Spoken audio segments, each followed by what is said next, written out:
Hey now, it's Sharon. I'm back to share another idea on how we can better policing here in the US. If you're new to the channel, I'm a retired detective. I worked for 20 years for a Southeastern city in the US, and I was also in the military. I'm sharing my ideas, thoughts, experiences, and opinions on how we can better policing here in the US. I come at from an individual perspective on what I experienced while policing, some of the good things, and a lot of uh, what I experienced blowing the whistle, so to speak, the retaliatory stuff and ostracizing. I share a lot of that stuff.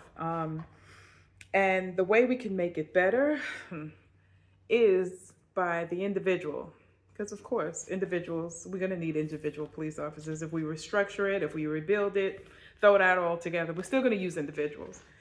And so, with that mindset, we have to come in with a different mindset because under the whole criminal justice system, it's undergirded by white supremacy. We all know this. Some of us don't want to admit it, but I come at it from that perspective and looking at it through that lens. And then I guess I don't want to say woke up, but my eyes were open, so to speak, because yes, I drank the Kool-Aid.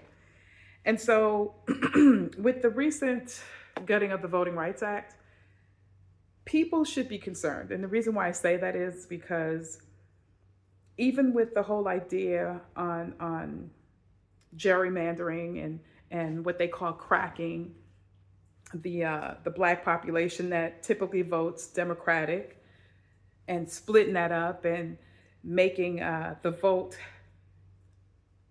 less powerful, if you will. You got to remember, conservatives, those extreme conservatives, always talk about law and order. And you think the police are militarized now? Okay. Let them gerrymander and get their way and see what happens. It's not going to be good. I'll say that. It's not going to be good with policing. And I'll even go further and say this.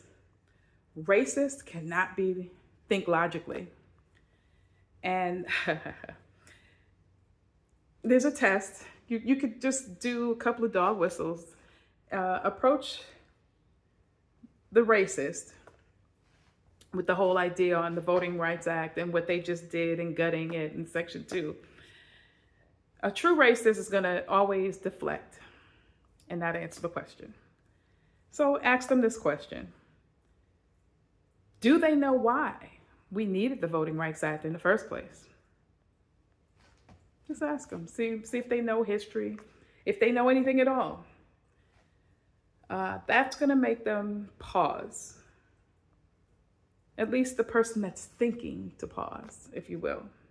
The logical person will ask, why did we need it in the first place? The logical person's going to ask, well, who was in control at the time? And why do we need it now? A logical person will ask, why is it changing now? And why are some cities or states, especially in the South, changing the maps before the census? Because it's done every 10 years. You do the redistricting and all that stuff every 10 years because the census, new people coming in, people leaving, and it's based on population.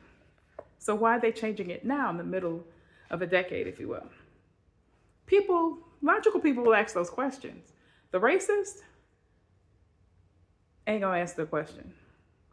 And then they're gonna want more policing, more purging, if you will, and just 1 hour of whatever. Anyway,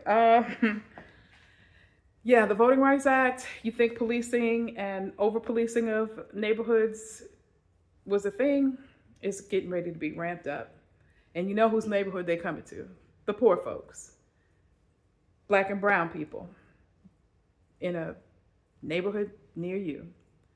But I will say this though,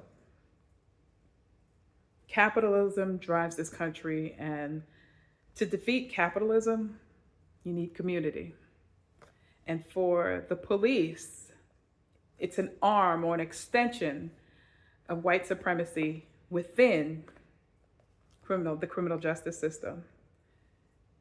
Policing as we know it has to change and become more community minded and thinking and oriented if it's to work.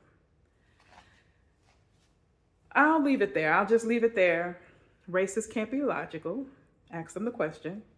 And with policing, if we are to restructure, just throw it all out together and start new, has to be community oriented. Racists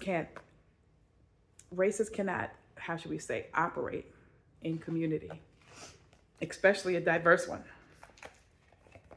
Seen it for myself. But yeah, I just want to share that little bit with you. Comment, unless you have, tell me some ideas that you may have, a different perspective. I always learn from different perspectives. Comment, subscribe, like, share. Oh yeah, my book. Here's my book. It's on lulu.com. That's LULU.com. It's $15. I talk about being ostracized and retaliated against, and me discovering who I was, because I always thought I was the gun and badge. I'm not the gun and badge. My Middle Eastern conflict has something to do with what we're seeing now. And yeah, I'll just leave it at that. And I share some revelations that I got while being ostracized and retaliated against. If you're a Christian or a follower of Christ or follower of the way, read part 3 first and then go back and start the book. You'll understand why. And yeah, that's it. I'll come back next week, as is our tradition. Wait, I forgot. I have an online store. Check out the online store. The link is in the description. The link for the book will be in the description. Now, as is our tradition, you don't necessarily have to go through a thing to learn from it. Talk to you later. Bye.